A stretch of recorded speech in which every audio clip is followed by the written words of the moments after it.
সুস্বাগতম। আজ 10 ডিসেম্বর নাট্যকার শম্ভু বাগের জন্মদিন। বর্ধমান শহরের সন্নিকটে দামোদর নদের নিকটবর্তী গ্রাম মিরসরায় তার পিতৃভূমি। বর্ধমান শহরের কর্মজীবন অতিবাহিত হলেও তার আদি নিবাস ছিল বাঁকুড়া জেলায়। এই সংগ্রামী নাট্যকার ও পালাকারকে নিয়ে ইউটিউবের সাহিত্যে নবদিগন্ত চ্যানেলে আজকের ভিডিওটি হলো বাংলার যাত্রা জগতের নির্ণায়ক পুরুষ শম্ভু বাগ। গ্রন্থনায় রবীন্দ্র কুমার চক্রবর্তী। পশ্চিমবাংলার সংস্কৃতির বিশাল বৈচিত্র্যময় অঙ্গনে নাট্য ও যাত্রাপালার প্রবাদ প্রতিম পুরুষ ছিলেন শম্ভু বাগ। তিনি ছিলেন প্রতিভাবান নাট্যাচার্য। প্রতিভার ধর্মই হল বহু চিহ্নিত পদরেখা পরিহার করে সৃষ্টির নব ক্ষেত্রে ধীর পদক্ষেপে পদচারণা। এই নবসৃষ্টির জন্য প্রতিভাবান প্রতিকূল পরিবেশের সঙ্গে দুর্জয় সাহসের সহিত সংগ্রাম করে সাহসিকতার পথে অগ্রসর হতে হয়। এই সংগ্রামে জয়লাভের জন্য প্রতিভাবানদের অন্তরে থাকে দৃঢ় আত্মপ্রত্যয় এবং অটুট সংকল্প। অভিনয় শিল্প, নাট্য প্রযোজনা এবং মঞ্চ পরিকল্পনার ক্ষেত্রে শম্ভু বাগ ছিলেন অনন্য প্রতিভাবান, আত্মপ্রত্যয়শীল এবং দুর্বার সংকল্পে শক্তিমান দুর্লভ ব্যক্তিত্ব।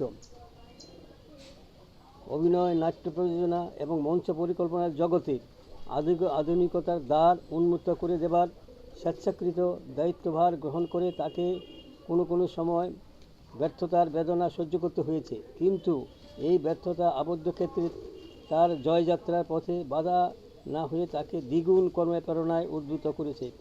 এই আত্মনিবেদিত কর্মনিষ্ঠাই শেষ পর্যন্ত তাকে বাঙালির নাট্য যাত্রা আন্দোলনের নবযুগে প্রতিষ্ঠা করতে সহায়ক হয়েছিল। শম্ভু বাগের জীবন শুরু হয়েছিল কঠোর সংগ্রামের মধ্য দিয়ে। বর্ধমান শহরের কর্মজীবন অতিবাহিত হলেও তিনি আদতে ছিলেন বাঁকুড়ার মানুষ। এই জেলার প্রত্যন্ত গ্রাম কারকবেড়িয়ায় 1936 সালে 10 ডিসেম্বর তার জন্ম। উচ্চশিক্ষার তাগিদে গ্রাম ছেড়ে চলে আসেন বর্ধমানে দিদির বাড়িতে। দেউপাড়া চম্পামণি হাই স্কুল থেকে 1953 খ্রিস্টাব্দ সালে ম্যাট্রিকুলেশন পাস করে বর্ধমান রাজ কলেজে ভর্তি হন। আইএ পড়ার সময় দিদি জামাইবাবু বইপত্র কিনে দিয়েছিলেন। হাত খরচের জন্য এই বয়সে তাকে টিউশন করতে হয়েছে। একদিকে তাকে নিয়ে দিদি জামাইবাবু সংসার অশান্তি শুরু হয়। চরম সংকট ঘনিয়ে আসে তার জীবনে। তখনকার মতো লেখাপড়ায় ছেদ পড়ে। এরপর স্টি স্টলে বা চা পরিবেশনের কাজে তিনি ব্যস্ত হন। এছাড়াও তিনি ট্রেনে হকারি, কোল্ড স্টোরেজে আলুর বস্তা সেলাই করে দিন গুজরান করেন। 1957 সালে হঠাৎ আলোর জলকানি দেখা দেয় তার জীবনে। চতুর্থ শ্রেণীর কর্মী হিসাবে বর্ধমান রাজ কলেজে চাকরি পান। শুরু হয় নতুন করে পথ চলা। এসব কথাই এক নিঃশ্বাসে বলে যান শম্ভু বাগ তার দামোদর নিকটবর্তী মিরসরার বাড়িতে বসে। উল্লেখ করা যায় যে সাংবাদিকতা ছাড়াও পাশাপাশি বিদ্যালয়ে শিক্ষকতার সুবাদে মাঝে মধ্যেই নানান প্রতিবেদক হাজির হয়েছেন তার বাড়িতে। কলকাতার কয়েকটি সংবাদপত্র ছাড়াও আকাশবাণীতে যাত্রা একাল সেকাল শিরোনামে তার 10 মিনিটের একটি সাক্ষাৎকার নেওয়া হয়েছিল। যাই হোক, বর্ধমান রাজ কলেজে চতুর্থ শ্রেণী কর্মী হিসেবে যোগদানের পর তিনি আইএ পরীক্ষায় বসেন। বহিরাগত প্রার্থী হিসাবে 1958 সালে পরীক্ষায় তিনি উত্তীর্ণ হন। কলেজের অধ্যক্ষ তার প্রতি খুবই সহানুভূতিশীল ছিল। রাতে তাকে লাইব্রেরি দেখাশোনার দায়িত্ব দিয়ে দিবাকালীন বিভাগে বিএ পড়ার সুযোগ করে দিয়েছিলেন। ফলে বাংলা অনার্স সহ বিএ পাস করতে তার কোনো অসুবিধা হয়নি। কিশোর থেকেই আবৃত্তি, নাটক, যাত্রার প্রতি তার বিশেষ আকর্ষণ ছিল। বর্ধমান শহরে এসে নাট্য জগতের কয়েকজন বিশিষ্ট ব্যক্তির সঙ্গে তার সংস্পর্শ আসে। ভবানী সরকার, গন্ধেশ্বর চট্টোপাধ্যায়, কল্যাণ খান্না, শম্ভু ঘোষ প্রভূত দাশগুপ্তদের গ্রুপে সে সময় মৌলিক পৌরাণিক নাটক অভিনীত হতো। শম্ভু বাগ যে সময় তাদের সঙ্গে নিজে বিভিন্ন চরিত্রে অভিনয় করতেন, কিন্তু বারবার পৌরাণিক নাটকে অভিনয় করতে তার মন সায় দিল না। ফলে একদিন তাদের সঙ্গ ত্যাগ করে তিনি চুপি বসে যান। শম্ভুবাগ সম্পর্কে নাট্যমোদীদের অনেকই উচ্চাশা ছিল। তারা তাকে আধুনিক মনস্ক নাটক লেখার পরামর্শ দেন। এরই মাঝে শম্ভুবাগ অবশ্য রাজকলের চতুর্শ্রেণী কর্মী পদে ইস্তফা দিয়ে ষাটি নন্দী বিদ্যায়তনে শিক্ষকতার পর যোগদান করেন। সেটা 1967 সাল। শিক্ষকতা করতে করতে বাংলায় এমএ পাস করেন। দীর্ঘ 29 বছর শিক্ষকতা জীবনে তার সমাপ্তি ঘটে 1996 সালের জুলাই মাসে।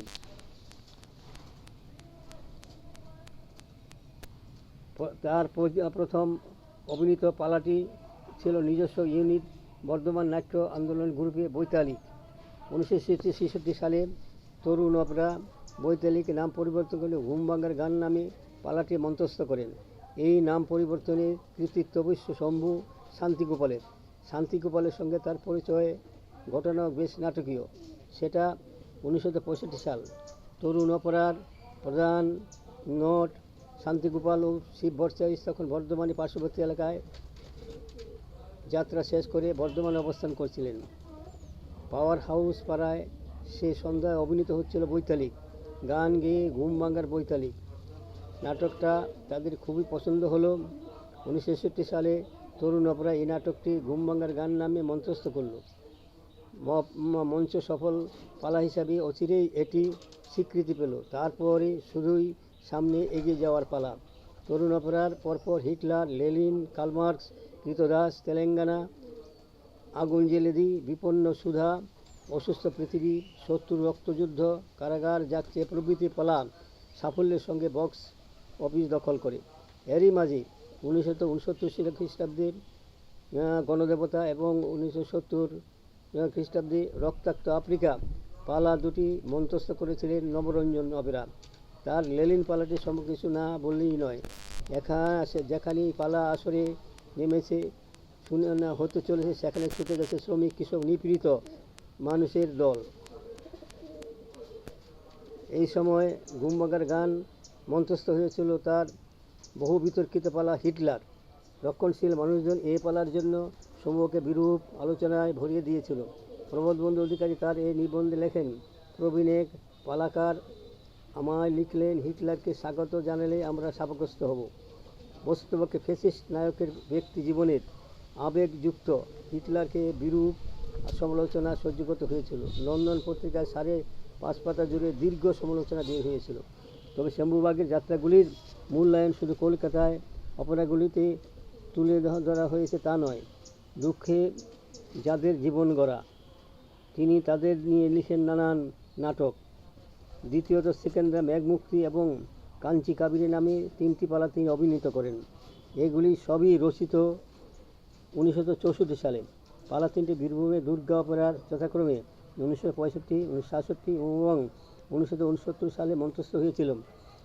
এই দলে শম্ভুবাগ ছাড়াও ছিলেন রাখাল সিং, গৌরী দাস, নারায়ণ রায়, চন্দ্রচরণ ঘোষ, স্বদেশ প্রমুখ অভিনেতারা চুটিয়ে অভিনয় করেছিলেন। যাত্রার উন্নতিকল্পে মঞ্চস্থ হয়েছিল শম্ভুবাগের দীর্ঘদিনের স্বপ্ন, কিন্তু এটা কোনোদিনই তার সফল হয়নি। শম্ভুবাগের জীবন শুরু হয়েছিল কঠোর সংগ্রামের মধ্য দিয়ে। এই সংগ্রামী ব্যক্তিত্বই নানান যাত্রাপালা লিখেছেন এবং নানা জায়গায় মঞ্চস্থ করেছেন। আত্মবিস্মৃত পালাকার নিজেকে যেভাবে পাল্টির উল্লেখ করেননি। বর্ধমান বিশ্ববিদ্যালয়ে অদূরে কৃষ্ণপুর গ্রামে কিশোর অপেরা নামে একটি লেটু দল ছিল। এই অপেরার কর্ণধার ছিলেন নওশাদ হোসেন। তার মৃত্যুর পর শম্ভুবাগ এই পালা করতে তৈরি হন। শম্ভুবাগের প্রথম পালা দুঃখে যাদের জীবন গড়া কিশোর অপেরার মাধ্যমে কৃষ্ণপুর গ্রামে মঞ্চস্থ হয়েছিল। দেবপ্রসন্ন নাথের একটি রচনায় দুঃখে যাদের জীবন গড়া নাটকটি শম্ভুবাগের প্রথম রচনা বলে উল্লেখ করা হয়েছে। তিনি লিখেছেন, নাটকটি এক রাত্রি অভিনীত হয়েছিল গোলাপবাগ সন্নিকটে কৃষ্ণপুর গ্রামে। এর পরেরটা তো ইতিহাস। ঘুমভাঙার গান, হিটলার, কার্লমার্কস, জুলিয়াস সিজার্স, কৃতদাস, মহেঞ্জোদারো, রক্তাক্ত আফ্রিকা, গণদেবতা, কারাগার যাচ্ছে, অসুস্থ পৃথিবী, বিপন্ন সুধা প্রভৃতি গ্রামে গঞ্জে তোলপাড় করেছিল এই নাটকগুলি। ভাবতে অবাক লাগে বর্ধমানের মতো মশল শহরে বসে তিনি এমন অভাবনীয় সাফল্য পেয়েছিলেন। কমিউনিস্ট আন্দোলনের মূল স্রোতে না থেকেও মার্কস লেনিন মতাদর্শের আলোকে জীবনে নতুন দিশা খুঁজে পেয়েছিলেন নাট্যকার পালাকার শম্ভু। তার লেনিন পালাটির সার্থক উপস্থাপনা তাকে বিপুল জনপ্রিয়তা এনে দেয়। বাংলার গ্রামে গঞ্জে লেনিনের রাজনৈতিক ভাবনাকে ছড়িয়ে দিতে পেরে তিনি কম খুশি হননি। স্বভাবতই লেনিন শতবর্ষে সোভিয়েত সাধারণতন্ত্র লেনিন পালার জন্য তাকে আন্তরিক পুরস্কারে ভূষিত করেছিলেন।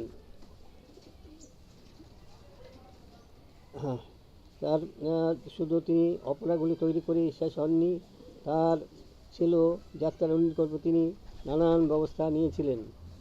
যার সম্পর্কে পালাগুলির মূল্যায়ন শুধু কলকাতায় হয়নি, নানান জায়গায় তার এই নাটকগুলির মূল্যায়ন হয়েছিল। তিনি আজ আমাদের মধ্যে নেই, কিন্তু তার যাত্রা থিয়েটার আজও জীবন্ত হয়ে রয়েছে বাংলার আকাশে বাতাসে।